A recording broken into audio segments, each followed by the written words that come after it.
Okay, so first of all, what do numbers look like here in the Del Rio sector when it comes to migrant crossings? So recently we've been keeping the numbers down below 320 a day on average, on a 7-day average. We've seen that number dip a little bit into the 200s, but we've been kind of staying steady at around that 320 mark for a while. Why do you think that is? Because we've instituted a program of implementing consequences for folks that are crossing the border illegally. We're putting a lot of folks that weren't earlier being put into removal proceedings where they got a prompt claim adjudicated and removed. It took a lot of work from our team to be able to do that. We had to make some partnerships with different other Border Patrol sectors, but also with other agencies like Immigration and Customs Enforcement, ERO, and being able to take a deliberate steps on where we sent specific individuals where they could be promptly processed. And once we were able to start removing folks, we saw an immediate number, our numbers immediately dropped down. And so is Laredo's not in your sector, right? No, it's a neighboring sector. Okay, well, I know we were there Friday and they had like a demonstration of how they help migrants in crisis. What about migrants that, might be in the water that are found alive? I guess what's the process to helping them? So as you went out earlier on our boat patrol, our boat patrol, when we had the large number of folks crossing, it was constant rescues, 2, 3 a day. Some days it was a lot of people that didn't know how to swim. The water, I believe, was higher at that point than maybe it was today when you were out. I think that we've seen a decrease in the number of rescues in the river just because the number of people crossing the river has decreased so much in the last few months. So I know you're talking about what you guys are doing to reduce migrant crossings. The state believes what they're doing is contributing to that. What do you think about that? So I believe the state is playing a role, especially now that we are doing more removals of folks that are crossing. Having more eyes on the border helps us out. People being able to see when people are crossing and allows us to respond, or if our partners in Texas take folks into custody and they're not going to do something within their authorities, they pass them over to us, which is helpful. But the key, I think, is if we're not removing people that don't have a legal right to remain in the country, it doesn't matter what we do, they're going to keep coming across. And I think that was evident in December. The Shelby Park area was largely being patrolled mainly by the state of Texas, and all their infrastructure that was put in place maybe slowed it down as far as the time it took somebody to get into Shelby Park. But when people are giving up, it doesn't matter if that barrier takes 5 minutes to get across or 25 minutes to get across, because they're just going to stop and wait until somebody comes and gets them. And that's how we saw in December our numbers explode down there. And that's whenever I got pulled down here to run the sector, and we made some of those changes where we started putting people into removal proceedings. We had to clear the numbers because there's a little over 10,000 people in our facilities, and then also underneath the bridge in combination. And we had to get to a safe number, manageable number, where we could make that transition. But as soon as we made that transition, we saw the first 2 weeks of January drop down to where we were catching less than 200, and the only thing that changed there was our posture. And I think it supplements what Texas is doing, but without us being able to put people into removal proceedings, all the barriers in the world aren't going to stop people from trying to come in. Would you say Border Patrol and Texas are partners? Absolutely. Okay. And so going back to December, you said that's when you started, which is when we saw that surge. Yes, ma'am. When starting in a position like that with numbers like that, what was your first impression?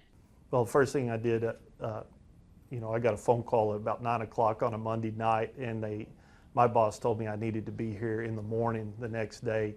So I immediately had to go into surge mode on getting bags packed, figuring out if I could even get a flight. And I landed in San Antonio about 11 o'clock that next morning, and I was on the ground here in Eagle Pass by 2 o'clock or so, and seeing it firsthand. I think it really is important to see firsthand, see what's going on, talk to the partners, talk to our folks that are on the ground.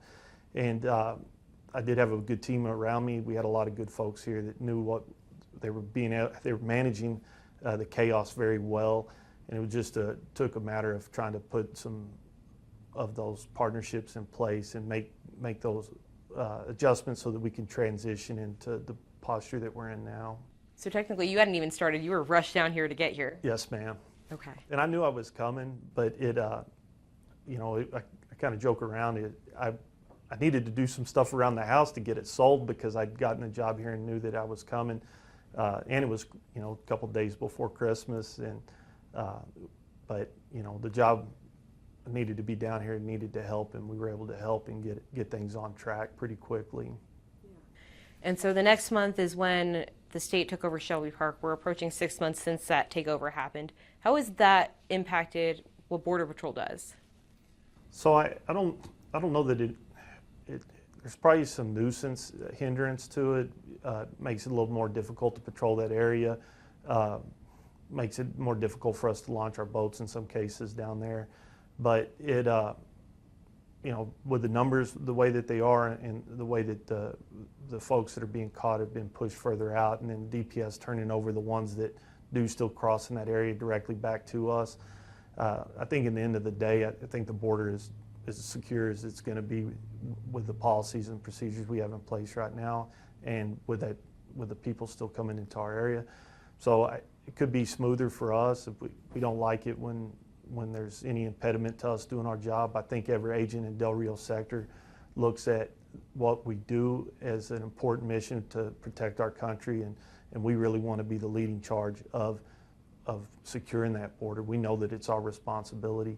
So I wouldn't say it's preferable to us, but I don't think it's a major impediment right now. Do you think there's a misunderstanding? Because I know whenever that happened, there was, talks about a showdown between Border Patrol, the state. I mean, what do you think about that? I think that there were probably folks that wanted that. I think that part of this is a political battle, which we're apolitical. We're here to enforce the law. I'm a career civil servant. I'm not here on behalf of the political party. I'm here to enforce the laws and the policies that are given to me. And I think we took steps to address this issue in a way that was very apolitical, that we didn't get drug into any confrontations. We relied on the legal system, which we're still have several cases ongoing right now between us and the state of Texas on what right looks like, but it wasn't going to be a fight. We were going to do it the right way and stay above the politics. Would it help if the state allowed Border Patrol agents back into Shelby Park? Absolutely. I think it hurts not only here, but I think when there's a jurisdiction that can try to keep us out of a specific area, and if it slows us down from being able to respond, if it slows us down from being able to do our normal duties, and we have to take other actions to try to mitigate that, those mitigating actions take away from us doing the primary job. So anything that slows us down, I don't think is good. And I'm looking forward to seeing what the courts end up saying about it hopefully in the near future. So you're saying it is slowing you guys down right now because you guys can't get in there? Well, I think it's an impediment. We've had to make some adjustments to the way that we operate to try to keep our surety of being able to take action when necessary. And even, we talk about deploying our boats. Our boats, it's important for us to get out very quickly. There are several other boat ramps that we can use, and the state has let us go back in and start using the boat ramps there at Shelby Park. But I think anytime that there's any impediment to us being able to freely operate within our jurisdiction, within our authorities to patrol the immediate border area, I don't think it's a good thing. I'm just curious, have you had a conversation with Governor Abbott? No, I have conversations with the DPS director. I know some of my subordinates talk directly with the National Guard and other people at their level, but I think Governor Abbott, his position's not for me to talk to him unless he was to come down and want to talk to us. I think it's more in line for him to talk to other people with political power. What are some misunderstandings that you think people have about that relationship between Border Patrol and the state of Texas? Well, I think the way that I look at this is I want to maintain the relationships, because when the political fighting's over and the disagreements about what the policy should be, at the end of the day, I can't do my job without DPS's help. I can't, in a lot of cases, they can't do their job without our help. If they have issues, they're calling and asking us to back them up. When we have issues, we need them to back us up. So I think it's a mutual, at the ground level, the officers and agents at the ground, it's imperative that they don't get dragged down by any of the politics, and they're able to execute their missions and know that their Border Patrol partners, if they're DPS, that they know that we're going to be able to respond and help them out where needed. And maybe, in the Border Patrol, it seems like we're so far removed from major metropolitan areas in most cases that all the departments, whether it's the Sheriff's Department, the police departments, the Texas DPS, or us, is we can't all do it on our own. None of us have enough manpower. None of us have enough resources. And so my goal as the chief of the sector here is to protect my agents and from any of the political back and forth or any of the push and pulls that are impacting us, and really focus on us trying to keep our community safe and to keep those foundational relationships at the ground level between us and DPS strong. So talking about that political aspect, I mean, when you talk about the border, people have strong opinions, whether it's for, against, whatever it is. What do you think people misunderstand about what you as Border Patrol agents do? So in our case, we're charged with enforcing the laws that are written and passed and signed by the president or whichever president it was that signed them. Each time there's a new president, we have to change or augment the way that we do things based on the policies that they put in place. I have no doubt that there's lawyers that look into those policies and make sure that they're legal. I don't have a fear of that. There's another layer too, that where Congress has opportunities to change the law or change the resourcing for us. But all of those constraints constrain us on how that we can do our job. And there's a lot of competing priorities for all of those politicians to decide what is right in their view. And frankly, I think that voters can decide what's right for them and make those changes as necessary. But we are beholden to what our leaders are telling us to do now, and then the resources that we have to deal with. So I think it's just the American politics at its greatest. It's American people driving what it is that we can and can't do, and I believe in our system. I'm just curious too, because I know we've been to Eagle Pass several times since December. It seems like politicians are always here kind of using your sector as a political stage. What do you think about that? I think it's good. I encourage any politician that wants to come down and talk to us to reach out and set up a conversation. I think that it's such a complex problem, and that there's so many equities from whatever group we're talking about that's involved, that having a better understanding of what's really going on and what our processes are and what our impediments as far as resourcing or any challenges that we have that those politicians can help resource or change the rules, change the law. I think that them having a better understanding of what's really going on will help them make better decisions. And so going back to the numbers, I know the president signed an executive order with specifically for asylum seekers. How has that impacted you guys, and are things going to change soon with that on your end? So I think that it complements what we started to do in late December.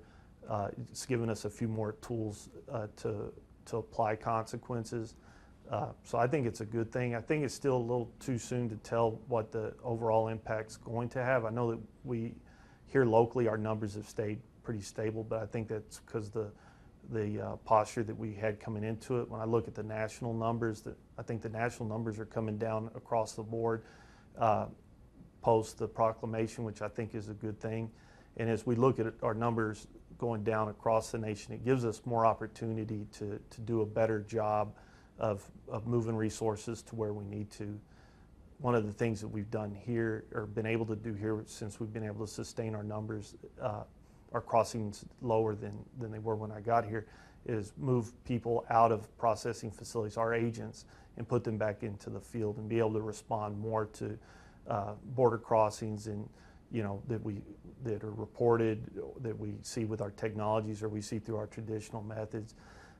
We've also been able to move some of our personnel around to establish our temporary checkpoints, not the normal ones that you see like on Highway 90 or 57, but on some of the other egress routes. And we did that intentionally because of the high number of failure to yields that resulted in crashes and deaths. And we're already seeing that by putting more people out in the field and increasing our enforcement posture, that those numbers have come down, and a lot of those injury accidents aren't involving us, but they because our agents aren't the ones pulling them over, but it's our mission.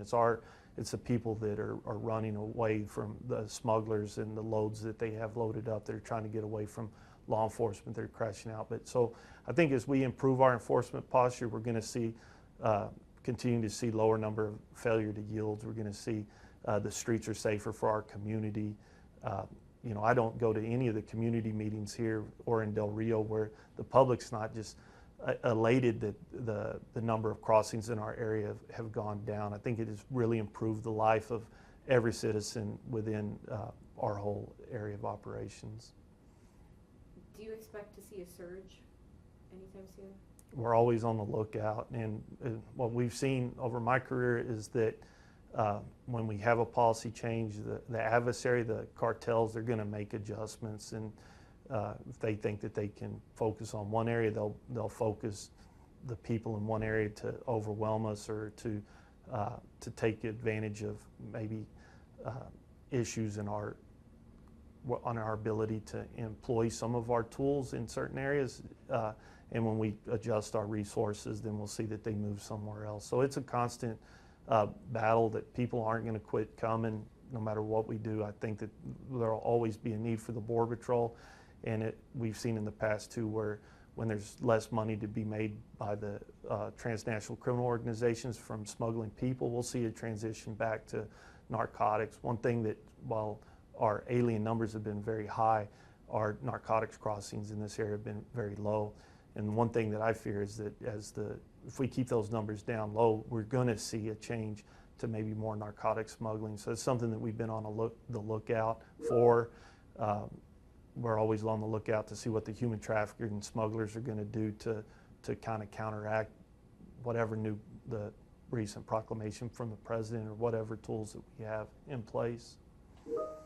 And so, just curious with the political thing that you mentioned. Tomorrow's the first debate. I'm sure the border is going to be a big topic that they're talking about. As someone who works in this field, is there anything that you are keeping an eye out or want to hear?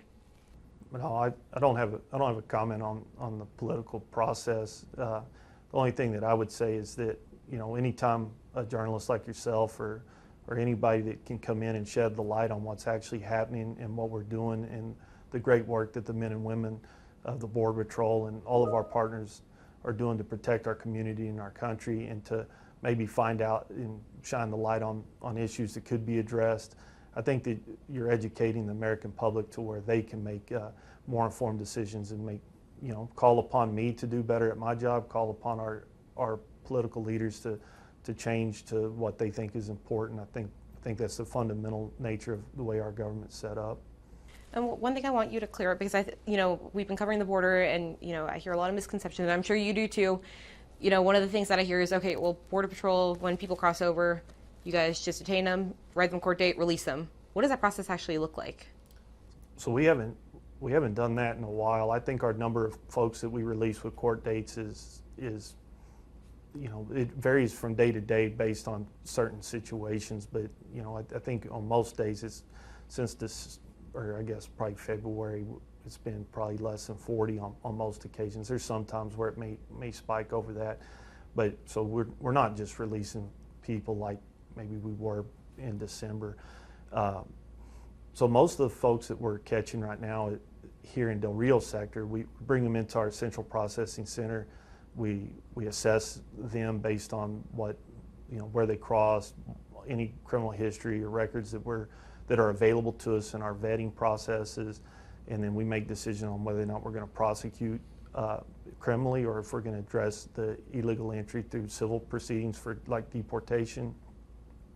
And then there's a number of folks that if they meet certain criteria that we have to send to McAllen, the sector in McAllen, the Rio Grande Valley, because they can deal with that population and actually help ERO get them on flights and get them deported very quickly. There's another group that we have to focus and send to Laredo sector, which you mentioned earlier, and they process this specific, or take what we processed in all the paperwork, and then they fulfill the process where they can talk to an asylum officer, and then those folks will be then scheduled for removal flights, or taken, if we can remove them to Mexico, or move them to Mexico at that point. And then there's another cohort that we have to send to ICRO and the Immigration Customs Enforcement folks. They'll do what they can and deal with those populations, and so it's very complicated. It's if we're not deliberate about who goes where and what, then we wouldn't be able to do what we're doing. But the vast majority of the people are not being released into the country like they may have been prior to February. And why is that shift? I think it's just because we were able to identify ways and take advantage of resources that were available to us.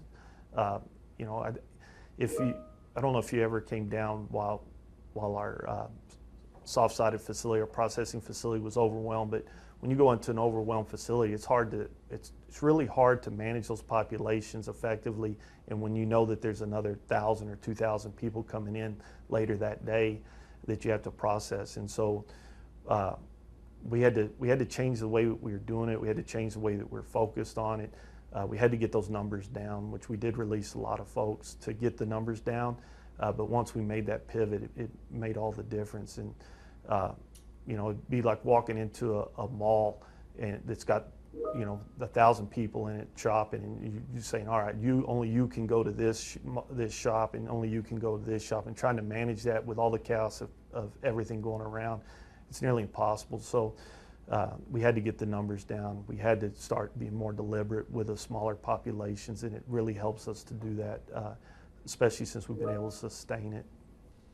And then the other thing I'm curious about, so I know the state just opened, I think it's called Camp Eagle, about 10 miles from here. Do you guys work with that at all, or has that impacted the way you guys run things here? No, I think that's the state's camp. We really don't have a lot to do with the camp. The one thing I would say is, I think again, as we've increased our ability to impact consequences of relating to civil immigration proceedings and those removals, I think that it really makes what the state is doing with the folks on the border, the National Guard soldiers' eyes on the border. I think it makes it more valuable, because when somebody comes into our custody and we can give them an assessment of their legal rights to remain in the country, and those which the vast majority don't qualify, and get them removed back to their country, it has a dramatic and immediate impact to those that are trying to come up, because they're on the phone, they're on social media, they're texting their family and friends that may be trying to make that journey and spend the money to get up here. And if they know that they're going to be removed, they're not going to waste their time and effort. They're going to find other places to go to suit whatever their needs are.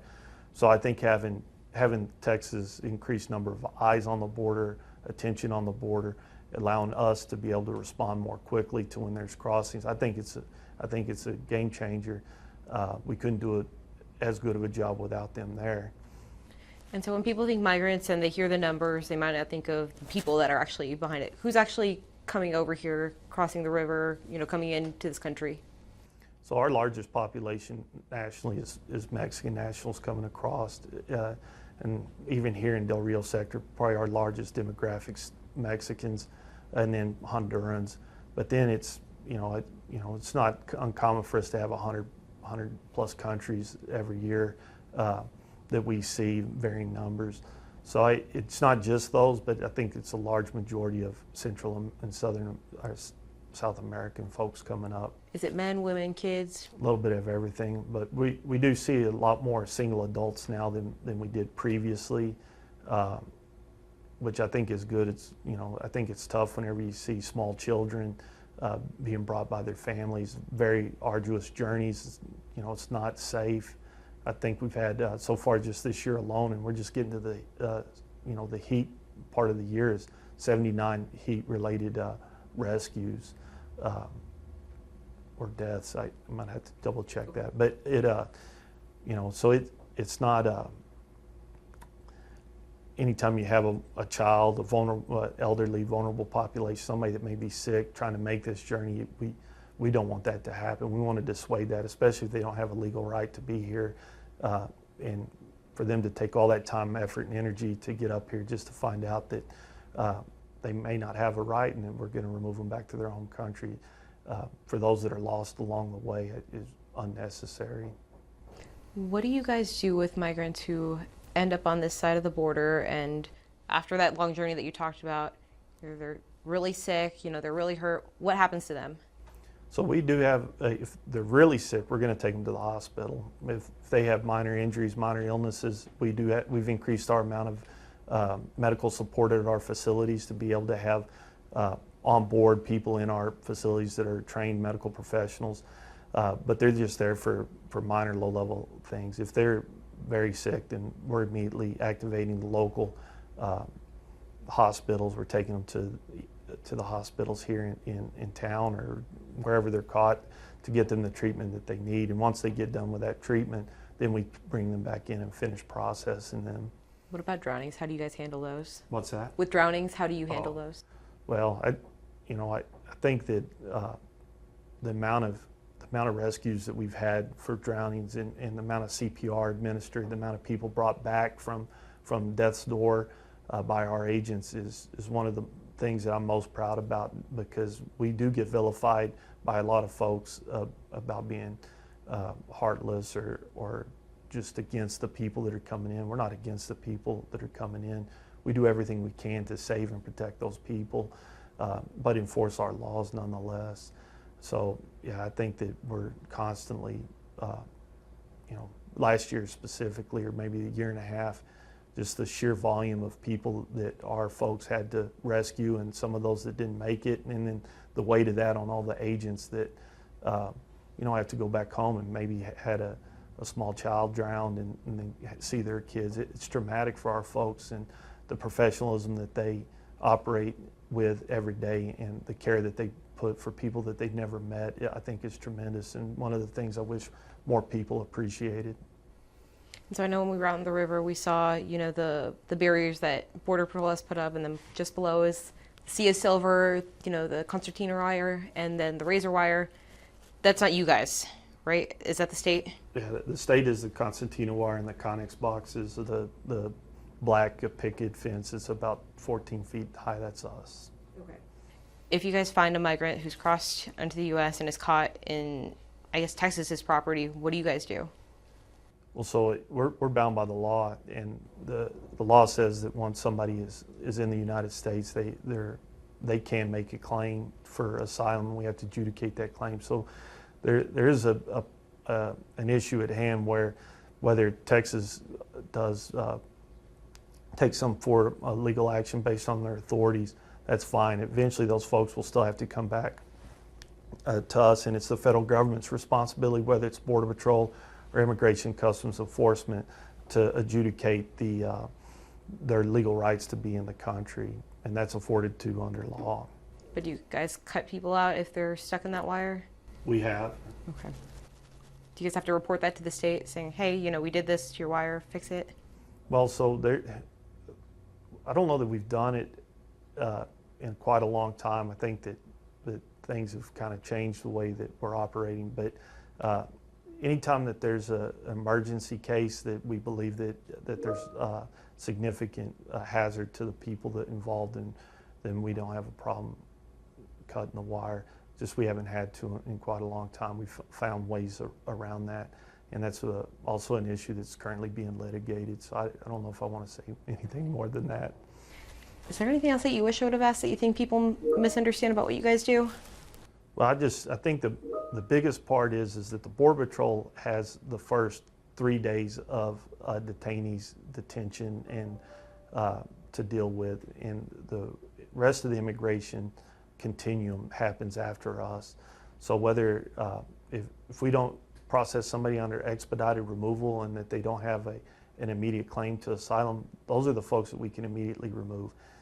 The moment that somebody has a legitimate, or not a legitimate, but an asserted claim of fear, then we have to refer those folks to Immigration Customs Enforcement for detention, and U.S. Citizenship and Immigration Services. They have the asylum officers, and those are the folks that have to ascertain whether or not they have a lawful claim for asylum. And then down the road from there, even if they find that they don't, then you have the immigration judges that have to weigh in. And then there's safeguards along the way. But the vast majority of the immigration continuum doesn't happen at the border, doesn't happen in the Border Patrol's custody, it happens beyond. And so whenever people want us to be able to do more at the border, they're expecting the Border Patrol to do more. Well, we need all those other portions of the federal government resourced properly. We need to have enough asylum officers to deal with the number of asylum claims that we could present each day. We need enough detention space to hold those folks until they can be removed, so that they don't make it into the country. And so, again, it's a very complex thing that the Border Patrol only owns a very small piece of, and we rely on all these other agencies to support the system and to make sure that the right things are happening. Do you guys have a shortage? A shortage Of Border Patrol officers or agents? So right now we have about 300 vacancies in our sector. We just, in the last appropriations, they increased the Border Patrol as a whole by 2,200. Out of that 2,200, Del Rio got about 200. So we've gone from, I think, 30 to 100 back and forth vacancies, and then with that additional 200 vacancies, now we're sitting at about 300 vacancies. I think our recruitment pipeline is able to sustain that right now. We're going to have to build up to it. It's not going to be overnight, but I think that as long as we have any gotaways that are still getting past us, we don't have enough resources. And my goal here is to make it as difficult as possible for the cartels and people that want to cross illegally in our area. I want to make it as difficult for them to do it and to be successful. I want every one of them apprehended. So I'll take whatever resources I can to get that number to zero.